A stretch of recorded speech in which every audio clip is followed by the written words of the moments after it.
La manade Albert Chapelle se trouve au Mas de Perne, sur la commune de Sant-Martin-de-Crau. Dins une encastre verdejant aux portes de Crau, quasiment 200 bio de race camarguenca pasturent sur 210 hectares d'espace naturel et de palions. En agost de 2019, accompagné Dominica Marin, ostéopathe, suna à la manade Chapelle per soigner des chivaux et des bio. Aquella intervention nous permettait de rencontrer Albert Chapelle, un des fondateurs d'aquella manade créée en 1963, mais també Florent Lupi, son frère, qui la dirige depuis 2013 et qui est també le président de la Fédération des manadiers. Nous allons parler toutes les deux de ces activités, illustrant ainsi parfaitement ce qu'appelons la Fédibio.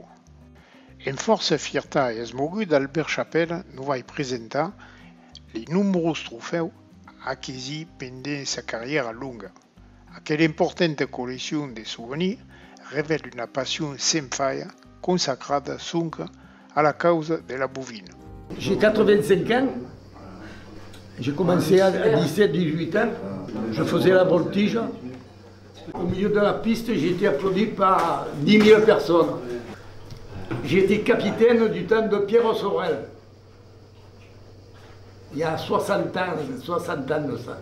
Capitaine des gardiens. Et lui, il était président. On allait dans une ville à Lisieux, à Cavalère, sur la Côte d'Azur, tout ça. Ça, c'est au pied du château d'Aurel. J'ai commencé avec Dédé Solaire, raseteur. Ça, c'est tous les trophées qu'on m'a remis. Région d'Or. Citoyenne des Saintes-Maries de la Mer. La course de vache cocardière. Et la cocardière d'or. Gazette, la première. Vous avez vu en gros ici, vous voyez Guitou Lapin et Albert Chapelle à cheval. Au cœur, 3 cocardes d'or. Dans les arènes d'art. Il y a des Césars qui est rasoté Ruas.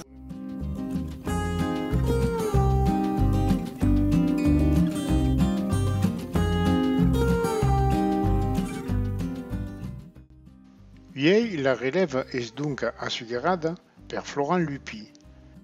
Nous allons expliquer ce qu'est l'essentiel du travail des maladies et quels sont ses objectifs pour pérenniser l'élevage du bio camarguais sans perdre de vue l'aspect économique qui permet d'assurer la viabilité de la manade. Donc Florent Lupi, manadier, et officiellement manadier depuis 2013. L'année 2013 qui a été l'année où j'ai pris la suite et repris l'élevage de mon grand-père, qui était manadier depuis très longtemps. Mon premier objectif en tant que manadier, c'est d'abord la sélection pour la course camarguaise. Je pense que c'est la base du travail du métier de manadier, qui est de sélectionner les vaches, les taureaux jeunes de 3 ans à 6 ans, à partir de 3 ans, pour essayer de détecter ce comportement, ce caractère qui est si singulier du taureau Camargue, un caractère qui lui permet, en tout cas aux meilleurs éléments que l'on peut sortir, de faire toute une carrière au plus haut niveau. Que ce soit des courses de taureaux jeunes jusqu'au trophée des As, on l'espère, c'est l'objectif. Et cela passe par une sélection rigoureuse au niveau des vaches, parce que bien souvent, dans 80% des cas, la mère va transmettre le caractère, le comportement, cette méchanceté et beaucoup de bons gènes pour le petit veau, tandis que le tau, les talons, le reproducteur lui va transmettre les qualités morales et aussi toute sa morphologie typique du taureau Camargue.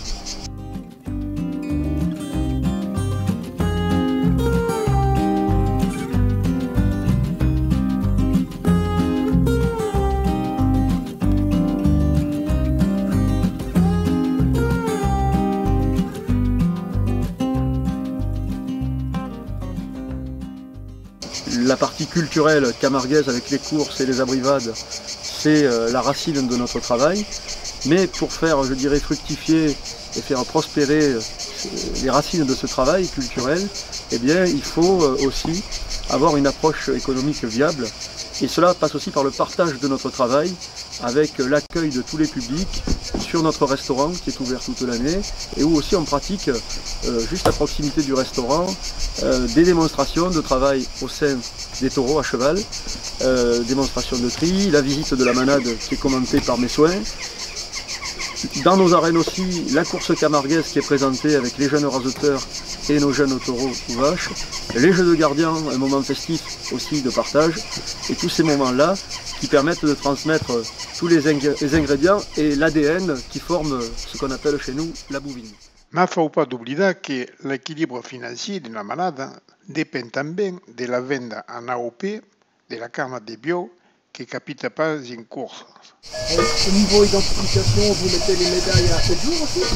Nous, on a une dérogation à 6 mois. C'est comme c'est une race sauvage qui fait les veaux de son propre chef, en autonomie, et souvent dans des grands espaces, notamment nous, dans la partie Camargue, il y a 130 hectares d'un seul tenant, et on peut y aller qu'à cheval. Donc les veaux, on ne peut pas les avoir sous la main comme les domestiques. Donc on a des dérogations habituées. On doit déclarer on fait une déclaration mensuelle au phare de Camargue, au livre généalogique, en déclarant le sexe, le numéro de la mère et le père. Ouais. Et par contre, la boucle définitive, on a 6 mois pour la mettre. D'accord.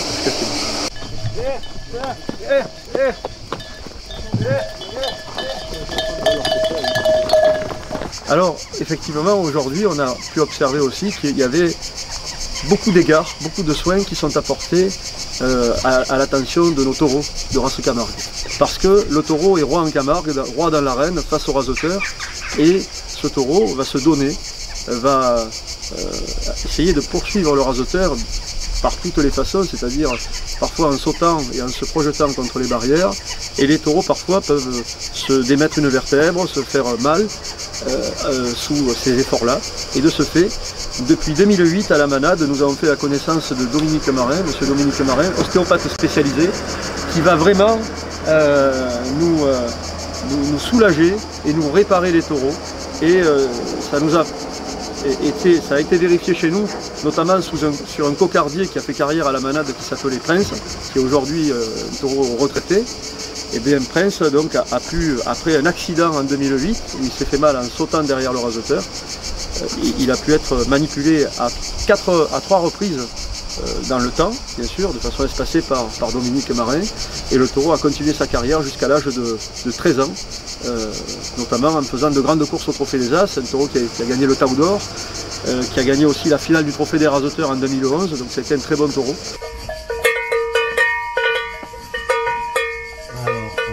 Ouais.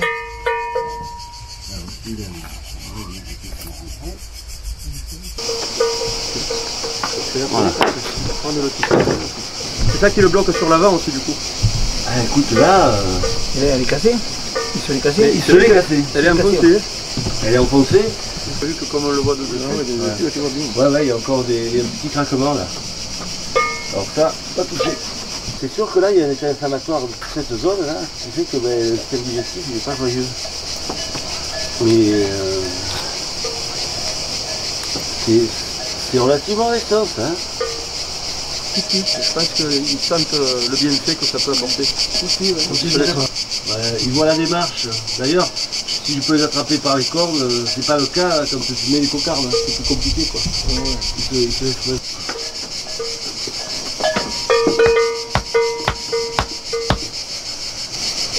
Voilà, ouais. Travaille un peu en cercle à droite, et puis voilà, ça va s'équilibrer. Parce que son côté fort, c'est la troisième lombaire qui s'est bloquée, qui l'empêchait de tourner à gauche. Mais c'est pas la malus, c'est pas le sacrum comme ça a été le cas. Donc ouais, t'avais une lombaire ici, hein, de l'autre côté.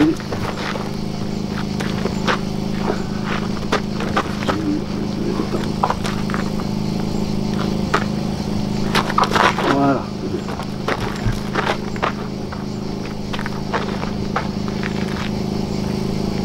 Je parlais des taureaux retraités, c'est important parce que dans le processus de nos taureaux cocardiers, le taureau, je l'ai dit, il est vénéré dans notre culture camarguaise, et bien ce taureau, à la fin de sa vie, le grand cocardier, ou pour nous, les simbeu, les taureaux porteurs de la Sona et qui passent toute leur vie à nos côtés, parce que ce sont des taureaux qui vivent à l'état sauvage, mais qui obéissent à notre voix, qui connaissent notre voix, et quand on les commande à cheval, de dessus notre cheval, eh bien, ils ont aussi un rôle majeur dans les arènes. Eh bien, ces taureaux, aussi bien cocardiers que simbeu, peuvent être enterrés debout, la tête du taureau, bien sûr, orientée vers la mer Méditerranée.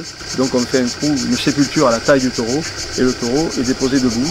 C'est comme ça qu'on honore nos taureaux en Camargue, et en plus, après, on peut faire un monument érigé en hommage au taureau, comme cela peut se voir dans plusieurs villes, hein, on le voit au Saintes ou ailleurs. Et dans certaines manades, certains confrères l'ont fait en pays aussi, de faire une stèle en hommage à un très grand cocardier qu'ils ont pu avoir. Mon travail, c'est d'être manadier, mais aussi j'attache une grande importance aussi à œuvrer pour l'intérêt général en étant président de tous les manadiers, dans la fédération des manadiers, où toutes les associations de manadiers se sont regroupées pour mieux promouvoir notre action de manadier, notre patrimoine culturel et ce qui fait notre spécificité de l'élevage du taureau camargue.